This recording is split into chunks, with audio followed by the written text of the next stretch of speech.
आशा करता हूं आप सब बहुत अच्छे होंगे। मेरा नाम है सिद्धांत अग्निहोत्री, स्टडी ग्लोस पे आपका बहुत बहुत स्वागत है। राइज रोर रिवोल्ट RRR, भैया राजमौली जो है वो जो पिक्चर बनाते हैं ना वो इतनी खतरनाक। लेकिन एक मैं आपको बताता हूं, मूवी अभी आ रही है 30 सितंबर को, PS1 पोनियन सेल्वन। वो नॉवेल मैंने पढ़ी है, 1955 में आई थी। सेल्वन होता है बेटा, पोनियन मतलब कावेरी, यानी कि कावेरी का बेटा। ये पिक्चर जो है ये भारत के इतिहास की सबसे बेहतरीन मूवी होगी। ऐश्वर्या राय, विक्रम वही अपरिचित वाले, क्योंकि ये मूवी बन रही है जिसको मैं कम से कम 4-5 सालों से बोल रहा हूं कि भैया इस पे मूवी बना दो, प्लीज मूवी बना दो। चोल एम्पायर पे ये मूवी बन रही है। मैं उस पर लेक्चर बनाऊंगा इस मूवी पे। ये मैग्नम ऑपस मूवी आने वाली है, वेट करिए आप। फिलहाल हम RRR की तो बात नहीं करेंगे, इस मूवी को तो आए हुए काफी टाइम हो गया। लेकिन हम इसमें बात करेंगे अलूरी सीताराम। हालांकि ये कोमारम भीम है, इन्हीं पे ही ये मूवी बेस्ड थी। मतलब ये फिक्शनल, वैसे तो मूवी फिक्शनल थी, बट जो कैरेक्टर्स थे वो यही थे, कहानी यही थी। तो जो इनका कैरेक्टर था वो था अलूरी सीताराम पे बेस्ड, अलूरी सीताराम राजू। तो हम बात करेंगे दोस्तों गजब के फ्रीडम फाइटर। इनकी कहानी इतनी ज्यादा इंस्पिरेशनल है कि आप सुनेंगे ना तो आपके रोंगटे खड़े हो जाएंगे, आप इंस्पायर, आप मोटिवेट होगे। 18 साल की उम्र में इन्होंने संन्यास ले लिया था। ये इतने एक्स्ट्राऑर्डिनरी थे। 16-17 साल की उम्र में कहीं ट्यूशन नहीं की, खुद से ही इन्होंने इंग्लिश, संस्कृत, तेलुगु, तमिल, हिंदी सब सीख ली। ये चीज है। तो भैया हम अलूरी सीताराम राजू की बात कर रहे हैं। जंगल वॉरियर, रंपा रिबेलियन 1922 इन्होंने लीड किया था। लेकिन इससे पहले हम आगे बढ़े दोस्तों कि हमारी सेल का आज कल आखिरी दिन है। परसों से ये जो मेमोरी मैजिक कोर्स है ना, इसकी लास्ट क्लास, पहली क्लास होगी, लास्ट नहीं, 11 और 12 को 2 लाइव सेशन होंगे। तो अगर आपको पॉलिटी के आर्टिकल्स याद करने में कोई दिक्कत होती है तो हम एक ऐसी टेक्निक आपको बताएंगे जिससे आप सारे आर्टिकल्स चुटकियों में याद कर लेंगे। साथ ही साथ जो हमारा क्यूब्स और हिस्ट्री का कोर्स है ये रिकॉर्डेड फॉर्म में है, तो इसको भी आप सुन सकते हैं। कंबाइंड कोर्स ले लीजिए, सिंपल सेपरेट कोर्स ले लीजिए, बहुत ही कम दामों में, 200-300 का तो कोर्स है। मतलब कंबाइंड तो थोड़ा महंगा है, बट ये तो 200 का कोर्स है, तो बहुत ही शानदार कोर्स है। और आपको सारे के सारे आर्टिकल्स जो है वो याद हो जाएंगे। प्रतीक सर आपको पढ़ाने वाले हैं। तो नरेंद्र मोदी जी ने 125वीं birth anniversary celebration of freedom fighter Alluri Sitarama Raju का ये इन्होंने सेलिब्रेट किया। हालांकि थोड़ी सी पुरानी न्यूज़ है ये, 4 जुलाई 2022 सुबह 11 बजे। सेलिब्रेटेड हीरो हैं ये। अब देखिए, इसलिए ये थोड़ा सा इंपॉर्टेंट हो जाता है, आर्ट एंड कल्चर का सवाल है ये, GS पेपर 1। तो इसीलिए आपको अलूरी सीताराम के बारे में याद रखना है, क्योंकि इन पे सवाल पूछा जा सकता है मेंस में, हो सकता है प्री में भी पूछ लिया जाए। क्योंकि एक तो RRR मूवी और दूसरा ये जो हुआ है ना, ये 125th बर्थ सेलिब्रेशन जो नरेंद्र मोदी ने बोला है हम सेलिब्रेट करेंगे। अब तो 4 जुलाई को खैर था, क्योंकि इनका जन्म जो है वो 4 जुलाई को हुआ था। देखिए 4 जुलाई 1897 में, 1897 में, लेकिन कुछ कहते हैं 1898 में। ये 2 बर्थ डेट पे विवाद है, लेकिन 1897 इनका माना जाता है, मोस्ट एक्सेप्टेड है। तो इसीलिए वो 125th हुआ ना, क्योंकि ये 2022 चल रहा है, 2022 चल रहा है। तो प्रधानमंत्री मोदी जी ने 30 फीट ऊंचा जो ब्रॉन्ज स्टैचू है अलूरी सीताराम राजू का, भीमवरम आंध्र प्रदेश में इसको अनवील किया। ठीक है। अब it will be the first gesture by the union government honouring the inspiring freedom fighter. बड़ी बात यह है कि देखिए बहुत सारे ऐसे फ्रीडम फाइटर हैं जिनकी जगह ही नहीं है। भगत सिंह को भारत रत्न मिलना चाहिए, चंद्रशेखर आजाद, इनकी जगह ही नहीं है। इन्होंने कितना काम किया है भाई। अलूरी सीताराम के बारे में अभी हम पढ़ेंगे ना, जब आप स्टोरी जानेंगे, कसम से बताना कि ऐसे फ्रीडम फाइटर यार हुए नहीं है इस तरीके के, ये जो इतनी, और इनको हमने इतिहास में जगह ही नहीं दी। तो इसीलिए बहुत ज्यादा जरूरी है भैया। ब्रिटिशर अभी तक बहुत कम बार ऐसा हुआ है कि जब ब्रिटिशर ने इतना पैसा खर्च किया, 40 लाख रुपए इन्होंने लगाए थे ब्रिटिशर ने इनको पकड़ने के लिए, ये तब भी पकड़ में नहीं आए। कहानी क्या थी हम बात करेंगे, लेकिन जो आजादी का अमृत महोत्सव है ना, 75 ईयर्स ऑफ इंडिपेंडेंस, जो कि भैया हम इसी 15 अगस्त को मनाएंगे, ये उसी का ही पार्ट है, उसी का ही पार्ट है। ये 75 ईयर 75 साल हो गए आजाद हुए, आजादी का अमृत महोत्सव। तो basically it is the 125th anniversary of Alluri Sitarama Raju. आप देखिए तेलुगु में अगर आप बात करें ना, तेलुगु राज्यों में, आंध्रा में, तेलंगाना में बात करें तो भैया घर घर में नाम है इनका, इनके बारे में कहानियां मशहूर हैं, तो हम भी इनकी कहानियां जानते हैं। ठीक है, ये स्टैंप पेपर जो, ये स्टैंप जो है वो भारत सरकार ने इंट्रोड्यूस किया था। देखिए अब ये 1897 में जन्मे कि 1898 में जन्मे, ये थोड़ा सा 1898 में, ये थोड़ा सा विवाद है, बट 1897 में एक्सेप्टेड है। भाई इनका तेलुगु परिवार में जन्म हुआ और इनके जो पिताजी थे वो फोटोग्राफर थे और जो माता जी है वो हाउस वाइफ थी। ठीक है, अब इनका जन्म हुआ और भाई ये देखिए गांव में जन्म हुआ, लेकिन उस समय जो है वो ब्रिटिश का राज था। ब्रिटिशर जो है वो पूरी तरीके से अपनी पैठ जो है वो जमाए हुए थे। पढ़ाई के लिए बाहर गए। ऐसा बोला जाता है कि जब ये पढ़ाई कर रहे थे तो एक बहुत अमीर दोस्त से इनकी दोस्ती हुई, मतलब एक अमीर इंसान मिला, उससे इनकी दोस्ती हुई।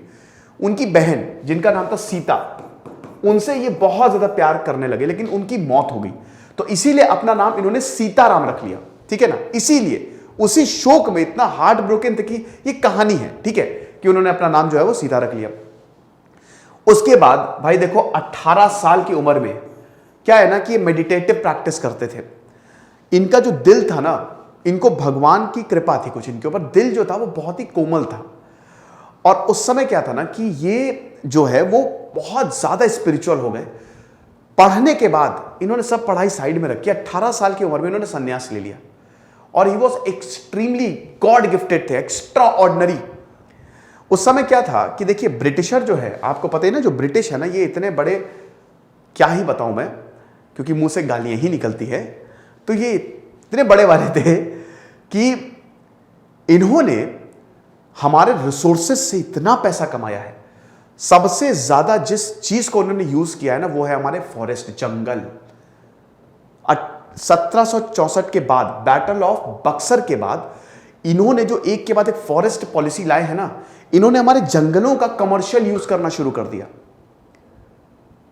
जो ट्राइब्स के पास रहता था, जो वहां के नेटिव प्लेस थे, भाई एक सिस्टम है पोडू, जिसमें जो है वो जंगलों को जला दिया जाता है, मतलब जो वहां पे जो क्रॉप्स है, मतलब जो बचा गया उसको जला दिया जाता है। ठीक है, फिर नई खेती।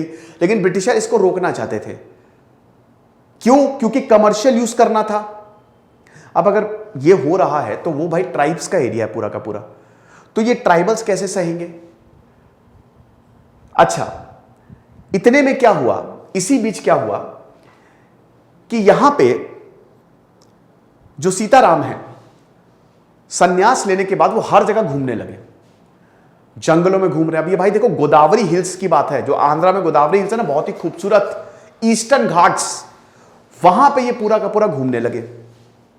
गोदावरी को गंगा ऑफ द साउथ भी बोला जाता है, दक्षिण गंगा, सबसे बड़े पेनिनसुलर इंडिया की सबसे बड़ी नदी है गोदावरी। नासिक जो है ना, बहुत स्पिरिचुअल प्लेस, वो गोदावरी नदी के किनारे स्थित है, और ऐसे ही आंध्र प्रदेश से वो होके पूरी गुजरती है। ठीक है, तो अब क्या है कि ये गांव गांव घूमने लगे, जंगल घूमने लगे, लोगों से इंटरैक्ट करने लगे। ये भिक्षा मांगते थे, इनको जो भी मिलता था 90% वो दान कर देते थे।